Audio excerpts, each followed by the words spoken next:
There is breaking news just now in the trial ongoing of Sean Diddy Combs. Our Laura Coates has been covering. She's outside the court. Tell us about the theatrics inside the court. There was a major moment just now inside of the Diddy trial. While the jury had left the room, the judge had a conference with the actual attorneys, at which point the judge said, I was so clear this morning to Mr. Agnifilo, who is the lead counsel. I was so clear this morning there were not to be any reactions to this jury. There were not to be any theatrics. Was I or was I not clear? Mr. Agnifilo said that they were clear about it.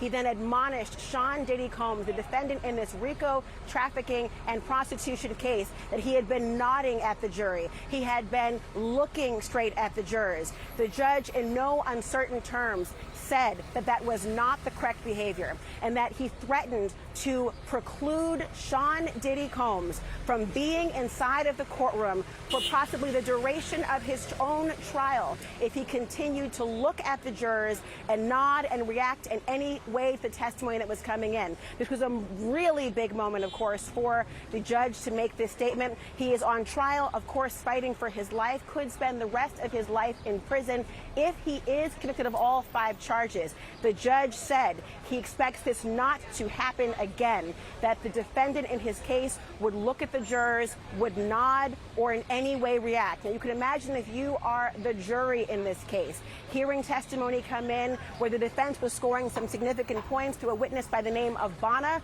who they tried to chip away from her credibility line by line, even suggesting she did not know the date of the alleged dangling off of the balcony incident, or that she was somehow in cahoots with Cassie Ventura to concoct some narrative and to promote Bonna's own civil lawsuit. So you have the impression for the jury that he's not able to react in some way. How would that possibly hamstring the defense? This just happened.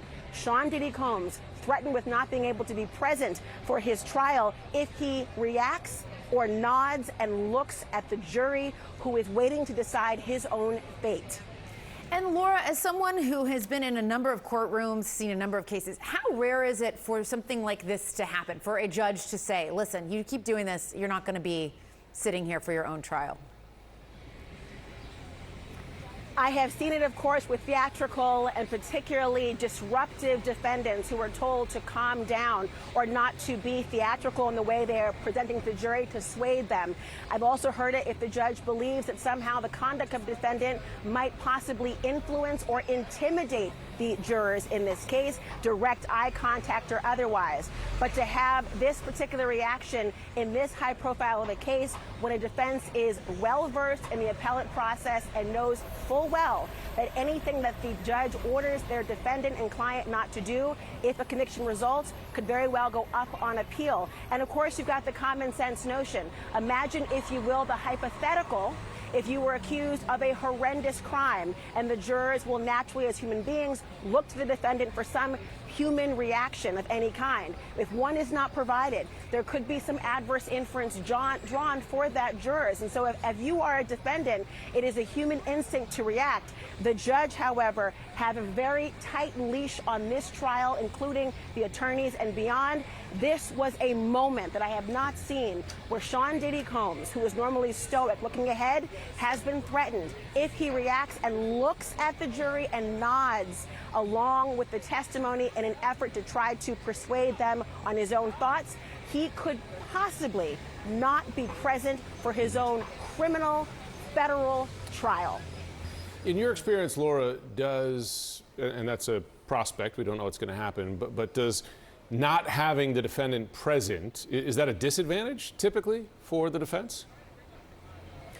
It could very well be, of course, because the jurors are going to be left to try to understand why he is not present.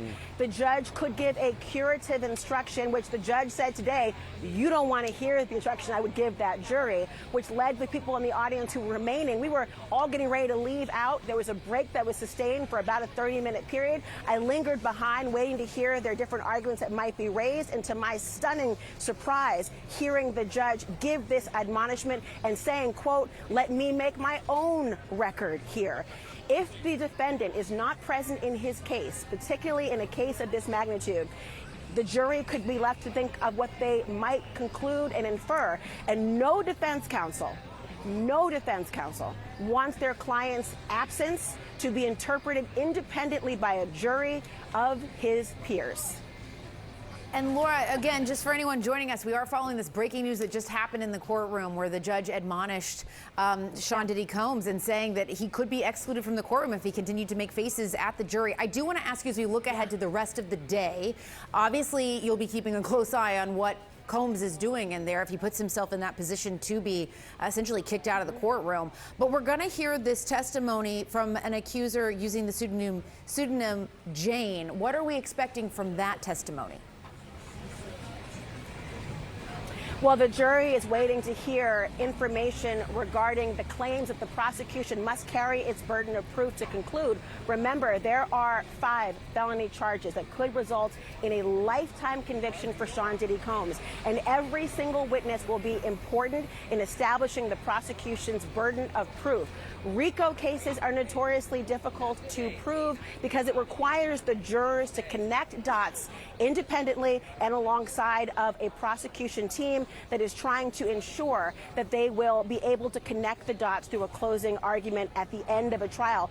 We were told initially this could be up to an 8 to 10 week trial. So imagine putting the pin in the status quo for the jurors. But we expect to hear further testimony in today and the days beyond, where the prosecution is going to try to enhance the credibility of prior witnesses, prior stated victims, and the allegations they've said. And this afternoon will continue to be no different. However, now we've got this added discussion where the defendant in this case, Sean Diddy Combs, is going to have to, as my parents used to say when I was acting up, fix my face to make sure that I'm not displaying anything that would be problematic.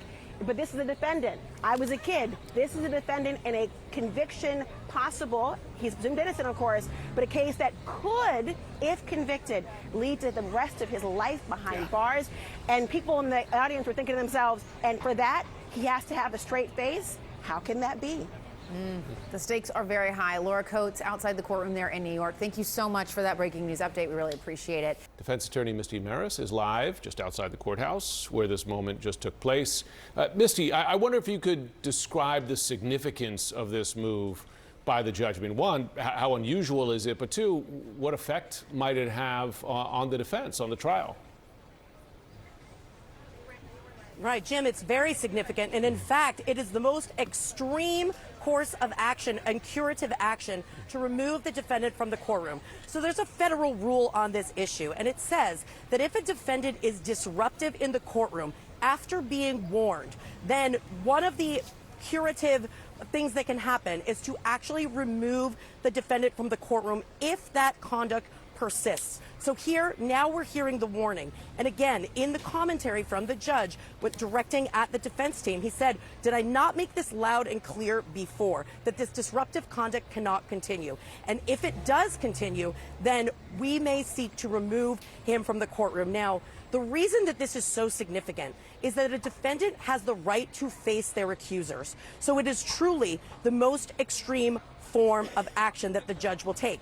And the reason to do it is not really because the defendant is looking engaged, passing notes to their attorney, the other things that we've seen Combs do during the course of this trial. It's really when it comes down to any interaction with the jury, that there is some way that he is trying to influence or intimidate those jurors. And so the nodding of the head directly at the jurors during the testimony was a bridge too far for this judge. And now the warning is out there, and the next step could be removal, which would be pretty devastating to the defense. And I do want to ask you about that, Misty, as a defense attorney. Walk us through just how impactful that is if you have a client that isn't sitting there while all of this testimony is being heard about them, about their alleged actions. It's absolutely impactful for so many reasons. First, if the defendant were to be removed in any case, and in this case in particular, you would automatically have a significant appellate issue about whether or not that was the appropriate way to handle the situation. So that's one piece of it. And you're thinking about any appellate issues from the defense perspective. But from an optics perspective, if your client is not in the room during the trial, the jury will absolutely notice. And that could potentially be prejudicial to the defense of the case. And when we're talking about the severity of the charges here, although that's not really a factor in making this type of determination, in any case, that defendant has the right to be there. But from the optics perspective and the jury looking at an empty defense table, it is likely that they will look at that negatively. And there will be question marks that will never be explained to them as to the why. So from a defense perspective, it would be a catastrophe. And so my guess is that there's going to be a harsh conversation behind the scenes with the defense team about keeping the conduct in line.